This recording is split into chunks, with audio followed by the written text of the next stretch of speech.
Okay, well, man, it was a weekend to remember. I had a goal to compete in a skateboard competition, no matter how good I was, or what the competition was, or how many other people were there, and I achieved that goal. This Saturday at the Vans Skatepark up in Salt Lake City, Utah, I competed in the Utah Amateur Skateboarding League, 16 and over, way over in my case, park competition. There was two other guys that competed. One was a teenager, one guy I think was in his early 20s or so, but I was definitely the oldest competitor of all of the events for that day. I think the youngest was about 6 or 7, and the oldest was 44. So quite the range at the comp this weekend. So, and I wanted to do this video about sort of a debrief, if you will, about kind of how things went and what my experience was in the comp. Now, it probably sounds strange considering my background, but I was so nervous before the comp. I was thinking this morning as I was driving my son to school, like, what are the times in my life I've been this level of nervous before?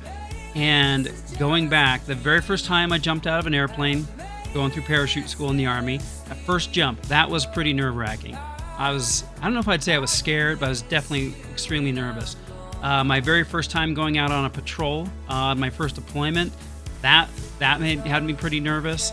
Flying into country when I went into Iraq, flying in on that plane the first time, not knowing, like, are we gonna get shot at, That was pretty nerve-wracking. My brain was running wild. The birth of my children, and then my first skateboard competition. Those are like the 5 things that I'm like, those were some of the most nerve-wracking moments of my entire life. Which sounds silly to have that be on that list, but it is what it is. And my big thing was like, I know skill-wise, I'm not near any of these kids, right? But I was just like, I've worked hard to get to where I am. I practiced my run multiple times. I just want to do my run well. I don't want to screw up anything. And ironically, I did screw up on my runs, but it was like near the end in this area where I was still feeling really, I don't know what I want to do after I get to this spot. So on my very first run, I decided I was going to do like a front side kick turn instead of a backside, and I was too in my head, I guess, and I messed it up, and I had like 15 more seconds. They're like, oh, try something else. I'm like, I don't know what I'm going to do. I'll go try a grab, like an early grab on the volcano, which I've never even attempted in my life. Didn't go well. Like, I jumped up and the board went that way, and it just was like, well, that was weird. But then my second run, I did everything right. I got my front side kick turn, and then I'm like, okay, I'm going to jump off my board, and I'm going to go try this rock to fakie on the coping that I have tried before. I've never committed to it. I've always kind of got up. It's like maybe a 5-6 foot coping, I think. Probably at least over 5 feet, maybe 6 feet. I don't know. Tall enough that it's the biggest thing I've ever done, especially on concrete. And I'm like, well, I'm gonna send it. I'm here. This is where you do these things, right? And I'm like, all right, I'm gonna go for it. I got 10, 15 seconds, how much time I had left. And I went up, and the first time I got my wheels and trucks above coping, got hung up, fell off the board, landed pretty hard. I mean, I'm okay. My hip's a little bit sore today, but nothing bad. And everyone's like, come on, you can do it. I'm like, all right, I got to do this. This is one of these things about comps I've seen before. And I've been cheering these kids on. And then, of course, later in the day, I was doing this for other kids. And it's like, come on, we believe in you. Let's go. And that positive peer pressure, I don't want to say it's pressure, the pure positivity, like encouragement of getting you to do something that we know you can do it.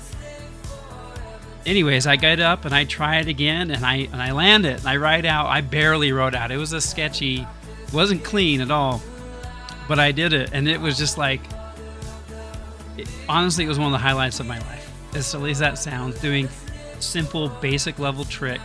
But but it was awesome to have so much support and have so many people happy and excited for me.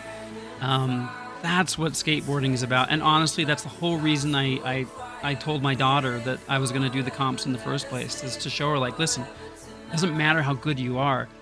They want to see you succeed. People want to see you win. And especially if it's something that's difficult for you to do, a challenging thing, they want to see you kill it. They want to see you go after that thing and succeed. So that's what happened. It was a great comp. Like I said, I felt like a winner just by even dropping in. Whether or not I got a trophy, I mean, it's cool. I'm glad I got a third place trophy, even though there's only 3 people competing. But even if I didn't, man, that was a win for me. I achieved a goal that I'd set out that 6 months ago, I don't know how I would have done it. I wouldn't have been able to do it 6 months ago. And then getting to watch all the other kids compete and watching them push themselves and land some of these tricks, it was just awesome. It is so much fun to go to a skate comp. If you've never been to one, go just for the vibes, just for the feelings, just for the positivity, support, especially these amateur level ones. It is so awesome. So anyways, it was great. I'm looking forward to the next one, May 18th. That one will be in the Lehigh, Utah skate park. So if you're in Lehigh on May 18th, come watch me ride in circles around a bowl. It'll be great. I promise. Okay, thanks for watching. Talk to you guys soon.